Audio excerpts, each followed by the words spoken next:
Let's look at a quote by Sonia Nieto, who has written extensively about teacher empowerment and working with culturally and linguistically diverse students. As you can see here, she talks about that effective teaching, effective pedagogy is not just about content and teaching, and certainly not just about teaching English, but it's really about looking at what our students can do, starting with their assets instead of their deficits, really looking at their language, their culture, and all their experiences that we can to integrate that meaningfully into education. So keep that in mind as you do this assignment, please. Also, something to keep in mind, as we touched on earlier when we talked about the circle of concern, is all these factors that can really influence the success of our English language learners. Take a look at these. Many of these are not in our control, and some of them are. But it's important to understand what are these influences, okay? And what you're going to do is you're going to think about a student that you have a particular challenge with, a student that is on your mind a lot, keeps you up at night, and you're really trying to make progress with. And you're going to think about a lot of these influences. Do you know some of these influences? Do you know if there's been experiences of trauma, what the cultural differences might be, if there's been interrupted schooling in the past, what their first language or L1 literacy level and schooling experiences. Some of these things we know because they're asked on documentation when students are entered into our system. For example, the home language survey that's required by federal law asks about home language usage and age upon entry to U.S. But a lot of these things are below the surface. We don't always know unless we get to know the student and or the family.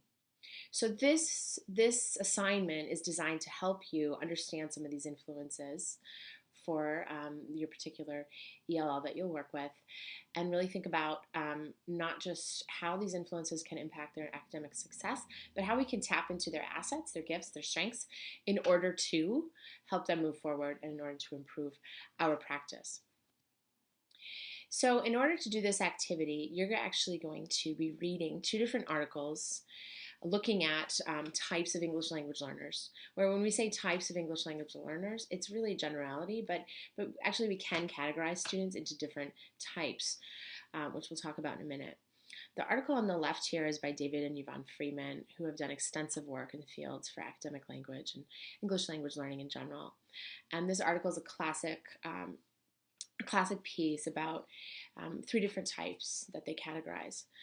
And so you're going to read that one in order to better understand your students. The one on the right is from WIDA, and as you can see, it's looking at language and culture, and it does talk more about some of these individual variables that we talked about here, as well as different types of English language learners. And you're going to, when you read these articles, think about the student that you have in mind and consider how might you categorize the student in terms of their language history based on the work of these in these two articles.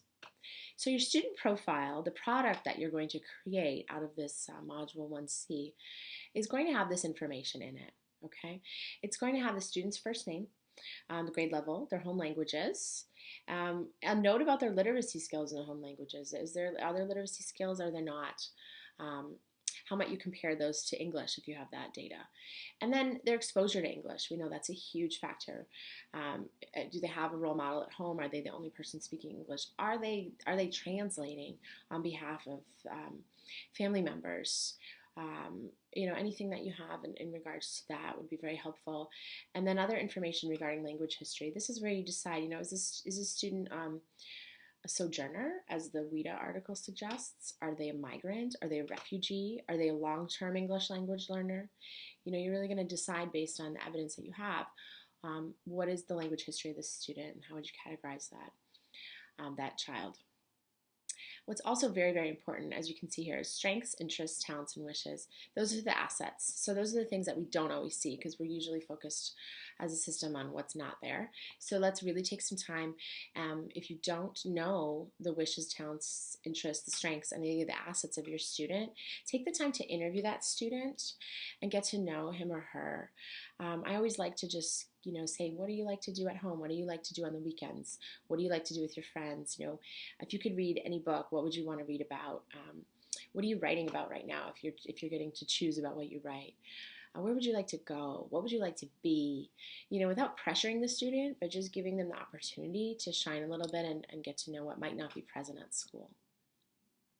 Finally, at the bottom of the student profile, you'll see that we're going to be looking at two different kinds of data in terms of academic success, right? The content data on the left and the language data on the right.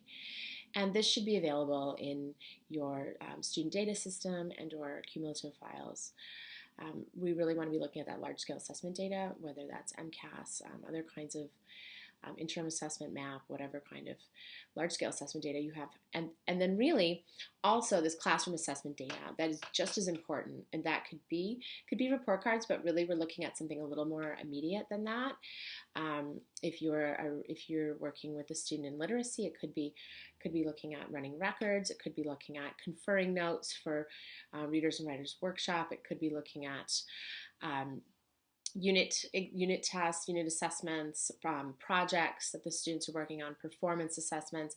There's all sorts of kinds of classroom assessments that we have. It doesn't need to be a formal assessment. If you have something formal, that's great, that's recent, but really just any kind of data that could show you how the student is performing. And student work sample would be helpful. If you could bring in a student work sample for this classroom assessment piece, that would be great. On the right side at the bottom, you're going to see the language data, and we know that we can access the scores from that access test, and I would really like for you to have it, not just their composite level, right, like 4.2, but looking at each of the domains, the reading, writing, listening, speaking, and getting a handle on that, as well as the literacy and comprehension scores. That's very important as well. And then along with that, please look at other formative assessments that you have. If you don't have other formative assessments of their language, that's okay. That's actually an assignment that we're going to work on together to help you improve those skills. Now, this student profile will be completely confidential, so you can put the student's first name. I will not publish this. This will not be shared outside of the cohort. You're gonna print it. You're gonna bring it and share it with your colleagues for our first face-to-face meeting, and you're going to take it home with you. If you would like to share it with me for archival purposes, for Confiance's body of work, you're welcome to do so. You can change the student's first name and put on a stock photo picture like I have here. But that's not necessary at all. This is really confidential, and it's for your use to get to know your student more. So to sum up, this is what you're going to be doing. First, you're going to read those two articles about the factors impacting the second language acquisition and general academic success. You're also going to interview your student and make sure that you have enough data to complete the student profile, and you're going to be doing that at our first face-to-face meeting. It could be a poster, it could be a one sheet, you could do it online. I would like something printed just so I could look at it and have it in my hands, but if you also want to show it to the group on PowerPoint or any other kind of media, that is perfectly acceptable as well. So multimodalities are welcome. All right, you'll see the links for the articles below here, and please do not hesitate to contact me if you have any questions at all. You have my email, and we can always do a Google Hangout if that's easier for you. All right, thank you, and good luck.